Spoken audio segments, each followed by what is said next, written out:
संदीप कटारिया को बाटा में प्रमोशन मिला और बाटा इंडिया के सीईओ से ग्लोबल सीईओ बन गए।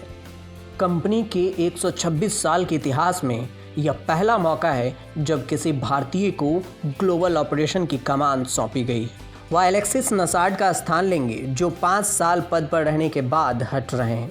कटारिया 2017 में बाटा इंडिया के सीईओ के रूप में कंपनी से जुड़े थे। इसके साथ ही 49 साल के कटारिया उन विशिष्ट भारतीयों की जमात में शामिल हो गए हैं जो ग्लोबल कंपनियों के प्रमुख पद संभाल रहे हैं। कटारिया को तुरंत प्रभाव से बाटा का ग्लोबल सीईओ बनाया गया है। कटारिया XLRI से 1993 में PGDBM बैट के गोल्ड मेडलिस्ट हैं। उन्हें 24 साल का वर्क एक्सपीरियंस है और कटारिया भारत और यूरोप में यूनिलीवर, यम ब्रांड्स, वोडाफोन में काम कर चुके हैं। 17 साल तक कंज्यूमर गुड्स कंपनी यूनिलीवर में रहे। बाटा इंडिया में आने से पहले वह वोडाफोन इंडिया के चीफ कमर्शियल ऑफिसर थे।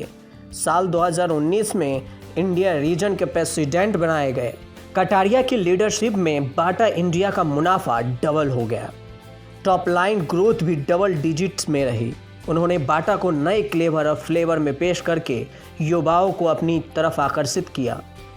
2019-20 में बाटा इंडिया का नेट प्रॉफिट 327 करोड़ रुपए और रेवेन्यू 3053 करोड़ रुपए रहा।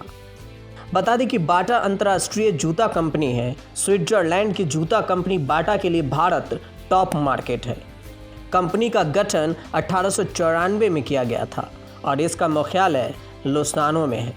कंपनी का दावा है कि वह दुनिया में सबसे ज़्यादा जूते बनाने वाली कंपनी है। कंपनी रोजाना 10 लाख से अधिक उपभोक्ताओं को जूते बेचती है। कंपनी के दुनिया भर में करीब 5800 स्टोर हैं और वह 5 महाद्वीप में 23 मैन्युफैक्चरिंग यूनिट में जूते बनाती है।